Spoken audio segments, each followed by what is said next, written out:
Assalamualaikum warahmatullahi wabarakatuh. Hamdan wa syukranillah, amma ba'du. Dalam kesempatan kali ini saya akan membacakan kitab Safinatun Najah. Mudah-mudahan apa yang nanti saya bacakan bisa bermanfaat bagi kita semua, khususnya bagi anak-anakku semua yang sedang belajar kitab Safinatun Najah. Dalam kesempatan kali ini saya akan membacakan tentang bab rukunnya khutbah Jumat dan syaratnya khutbah Jumat. A'udzu billahi minasyaitonir rajim. Bismillahirrahmanirrahim. Qala al-musannifu rahimahullah wa nafa'ana bihi wa bi'ulumihi bid-dharaini amin. Bismillahirrahmanirrahim. Hadza utawi ki anggi kang bakal den ngendikaaken dening Mbah Kyai Musannif iku faslun fasal suci ibarate fasal. Gantos pundi pangendikane Mbah Kyai Musannif arkanul khutbatain utai pira-pira rukune khutbah loro iku khamsatun ono 5. Dirupane 5 hamdulillahi swijine iku maca hamdalah fihi ma'in dalam khutbataini wassalatu lan kaping pindhone maca sholawat ala nabi ing atase Nabi Muhammad sallallahu alaihi wasallam fihi ma'in dalam khutbataini wal wasiyat lan kaping telune wasiat bitakwa kelawan takwa nang diule wasiat kelawan takwa fihi ma'in dalam khutbah loro wa qiraatu ayatin lan kaping pepate maca ayat minal Qur'an saking Qur'an nang diule maca ayat saking Qur'an fi ihdahuma ing dalem salah sijiné khutbah loro wa dunga ilan kaping 5 nen dunga lil mukminina maring pira-pira wong mukmin wal mukminat lan maring pira-pira wong mukminat nang diule ndongaaken maring pira-pira wong mukmin lan pira-pira wong mukminat fil akhirati ing dalem khutbah kang akhir. Bismillahirrahmanirrahim. Hadza utawi ki anggi kang bakal den ngendikaaken dening Mbah Kyai Musannif iku faslun fasal swici ibarate fasal. Kantos pundi pangendikane Mbah Kyai Musannif surutul khutbatain utawi pira-pira syarat khutbah loro iku ngasyaratun ana 10. Dirupane 10 at-thaharatu swijine iku suci nganil hadasene saking hadas loro al ashhari nyatane hadas cilik wal akbari lan hadas gede wa thaharatu lan kaping pindhone suci nganin najasati saking pira-pira najis nang diules suci saking pira-pira najis fi thawbi ing dalem dodote wal badani lan ing dalem badane wal makani lan suci ing dalem panggonane wasitrul aurati lan kaping telune nutupi aurat wal qiyam lan kaping papate ngadeg kalal qadiri ing atase wong kang kuwasa ngadeg wal julus lan kaping 5 lungguh bainahuma ing dalem antarane khutbah loro fauqa tumakninati sholati ing dalem sak kira-kirane tumaknine salat wal muwala tulan kaping 5 nuli-nuli bainahuma ing dalem antarane khutbah loro wa baina sholat lan dalem antarane salat wa antakuna lan kaping 6 yen to ana apa khutbatain ana iku bil arabiyyati lawan nganggo bahasa Arab wa ayyas mi'ahum lan kaping 7 yen to ngrungu ing khutbatain sapa arba'ina wong 40 wa antakunan kaping 8 yen to ana apa kulluha sekabehane khutbatain oniku fi waqti zuhri ing dalam waktu zuhur.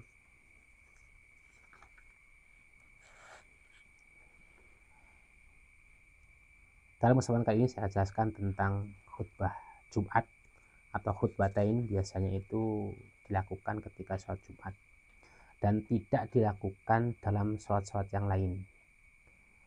Perlu diketahui bahwa rukunnya khutbah Jumat itu ada 5. Jadi bagi orang-orang yang sering melaksanakan sholat Jumat dan mendengarkan tentang khutbah Jumat itu harus tahu juga tentang rukun dan syaratnya khutbah Jumat. Kenapa? karena khutbah Jumat itu termasuk sesuatu ibadah yang harus dilaksanakan sebelum sholat Jumat itu dimulai. Adapun rukunnya khutbah Jumat itu ada 5. Yang pertama adalah hamdulillahi. Jadi kalau khutbah itu seseorang khotib itu adalah orang yang berkhutbah, itu yang pertama harus membaca hamdalah atau alhamdulillah. Kemudian yang kedua adalah membaca sholawat ala Nabi SAW, di mana di antara dua khutbah yang pertama itu juga harus membaca hamdalah, khutbah yang keduanya setelah duduk itu juga harus membaca hamdalah. Kemudian membaca sholawat juga, di khutbah yang pertama itu juga harus baca sholawat, kemudian yang kedua juga di khutbah yang kedua juga harus membaca sholawat. Kemudian wal wasiyatu bittaqwa fihima, yang ketiga itu adalah wasiat takwa, di mana sama seperti halnya tadi membaca hamdalah dan membaca sholawat, yaitu di khutbah yang pertama dan khutbah yang kedua wasiatnya tentang takwa. Biasanya kan kita sering mendengar kata-kata ittaqullaha haqqa tuqatihi wa la tamutunna illa wa antum muslimun. Nah, itu merupakan wasiat takwa dari seorang khotib kepada jamaah Jum'ah. Itu rukun yang ketiga. Kemudian yang keempat adalah wa qira'atu ayati minal qur'ani fi ihdahuma. Yang keempat rukun dari khutbah Jumat itu adalah membaca ayat dari Al-Quran, di mana salah satu khutbatain, bisa di awal khutbah dan bisa di akhir khutbah. Biasanya kan simple, misalnya innallaha wa malaikatahu yusholluna 'alan nabi ya ayyuhalladzina amanu shallu 'alaihi wa sallimu taslima. Nah, itu juga termasuk ayat dari Al-Qur'an. Jadi rukun yang keempat dari khutbah Jumat itu adalah membaca ayat dari Quran, di mana di salah satu khutbah yang pertama atau yang kedua, seperti itu. Kemudian yang kelima adalah waddungai lil mu'minina wal mu'minat fil akhirati. Yang kelima adalah mendoakan, seorang khotib itu harus mendoakan terhadap orang mukmin dan mukminat, di mana di dalam khutbah yang kedua atau khutbah yang bagian akhir dari khutbah yang kedua. Biasanya doanya gimana? Allahumma gfir lil mu'minina wal mu'minat wal muslimina wal muslimat al ahya'i minhum wal amwat innaka qaribun mujibud da'awat. Nah, seperti itu. Jadi perlu diingat lagi bahwa rukunnya khutbah Jumat itu atau khutbatain itu ada 5. Yang pertama adalah membaca hamdalah, kemudian yang kedua adalah membaca sholawat, yang ketiga berwasiat takwa, yang keempat membaca sebagian ayat dari Al-Quran di dalam salah satu khutbah yang dua tersebut, dan yang terakhir adalah mendoakan terhadap orang mukmin dan orang mukminat, seperti itu.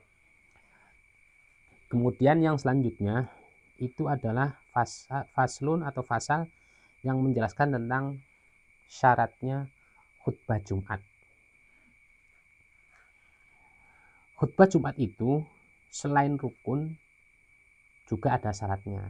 Jadi seorang khotib ketika mau berkhutbah dalam khutbah Jumat itu harus tahu mana yang rukun dan mana yang syarat. Jangan sampai orang yang mau berkhutbah atau seorang khotib itu tidak tahu tentang syaratnya khutbah Jumat, tentang rukunnya khutbah Jumat. Nah, nanti ketika seorang khotib itu tidak mengetahui tentang syarat dan rukunnya, bisa jadi nanti khutbah Jumatnya salah dan tidak sah khutbah Jumatnya, sehingga nanti mempengaruhi terhadap sholat Jumat tersebut. Makanya seorang khotib itu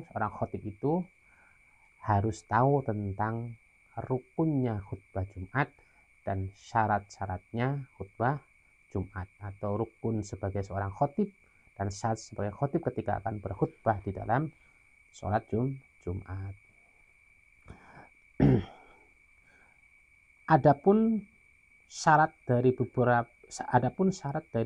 khutbah Jumat itu ada 10. Yang pertama adalah wattohatu anil hadasain.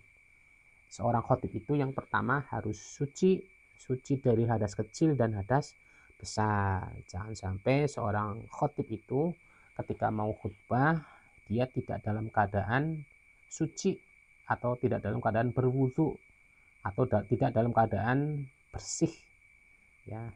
Misalnya dia habis kencing dulu sebelum khutbah, nah itu tidak boleh. Kenapa? Karena itu syaratnya yang pertama adalah harus suci. Ketika tidak suci maka tidak boleh untuk berkhutbah. Kemudian yang kedua adalah suci anin najas wa taharatu anin najasati fi thawbi wal batini wal makani. Yang kedua adalah suci dari beberapa najis, baik itu pakaiannya, badannya, dan tempatnya.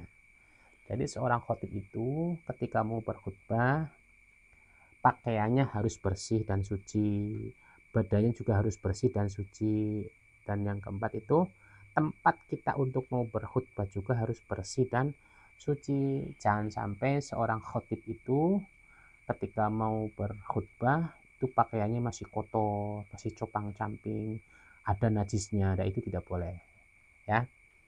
Kemudian yang ketiga adalah wasitrul aurati. Yang ketiga itu adalah seorang khotib harus menutup auratnya, yaitu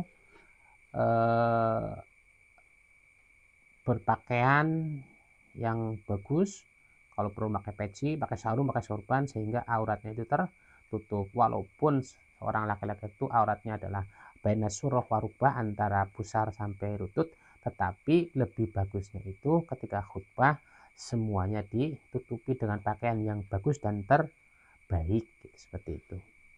Kemudian yang keempat atau yang selanjutnya adalah wal qiyamu 'alal qadiri wal julusu bainahuma, yaitu seorang khotib itu harus berdiri ketika berkhutbah, tidak boleh sambil duduk, kemudian dan duduk di antara dua khutbah.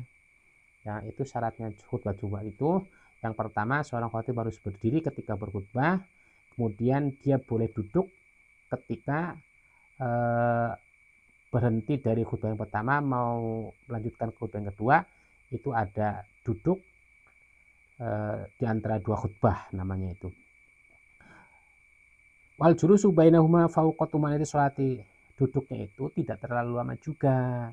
Duduknya itu kira-kiranya tumak ninahnya sholat.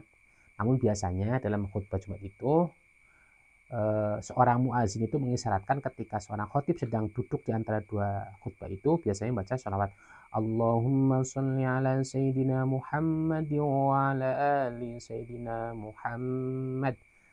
Nah, baru nanti seorang khotib itu berdiri lagi. Dan itu dilanjutkan seperti itu sampai datangnya waktu sholat. Kemudian wa antakuna bil arabiyati. Nah, syarat yang selanjutnya yang ke-6 atau yang ke-7 ini saya lupa. Syarat yang selanjutnya itu adalah wa antakuna bil arabiyati. Khutbah Jumat itu syaratnya harus diucapkan atau dijelaskan bil arabiyati dengan bahasa Arab. Makanya tidak boleh ketika kita berkhutbah atau seorang khotib itu menyampaikan khutbahnya dalam bahasa yang lain, dalam bahasa Indonesia, Jawa, Sunda, itu tidak boleh, ya. Harus dengan bahasa Arab. Adapun biasanya seseorang itu ketika khutbah menggunakan bahasa Jawa atau bahasa Sunda ataupun bahasa Indonesia ataupun bahasa lainnya selain bahasa Arab, itu biasanya si khotib itu sudah menyampaikan khutbahnya itu dalam bahasa Arab dulu, baru dijelaskan dengan bahasa Indonesia, bahasa Sunda atau bahasa Jawa ataupun bahasa yang lainnya. Kemudian wa ayyusmi'ahuma arba'ina. Kemudian yang selanjutnya yang ke 9 wa yusmi'ahuma arba'ina. Khutbah itu harus didengarkan oleh orang 40. Makanya ketika mau melaksanakan sholat Jumat itu, jamaah Jumatnya tidak boleh kurang dari 40 orang yang sudah balik dan sudah mukim. Nah, anak kecil itu tidak terhitung dalam jumlah 40 itu. Makanya kalau misalnya sebuah tempat masjid atau masjid jami itu akan melaksanakan sholat Jumat, biasanya jamaahnya itu lebih dari 40 ya. Kemudian yang terakhir yang ke-10 wa antakuna kulluha fi waqti zuhri. Semua pelaksanaan khutbatain, baik di khutbah yang pertama atau yang kedua itu atau khutbah Jumat itu harus dilaksanakan setelah masuk waktu zuhur. Tidak boleh sebelum waktu zuhur itu kita melaksanakan sholat Jumat, karena khutbatain itu merupakan salah satu syarat untuk melaksanakan sholat Jumat. Makanya khutbah Jumatnya itu dilaksanakan ketika sudah masuk waktu zuhur. Terima kasih, itu penjelasan dari saya tentang rukun khutbah Jumat dan syaratnya khutbah Jumat. Mudah-mudahan ada manfaatnya. Wassalamualaikum warahmatullahi wabarakatuh.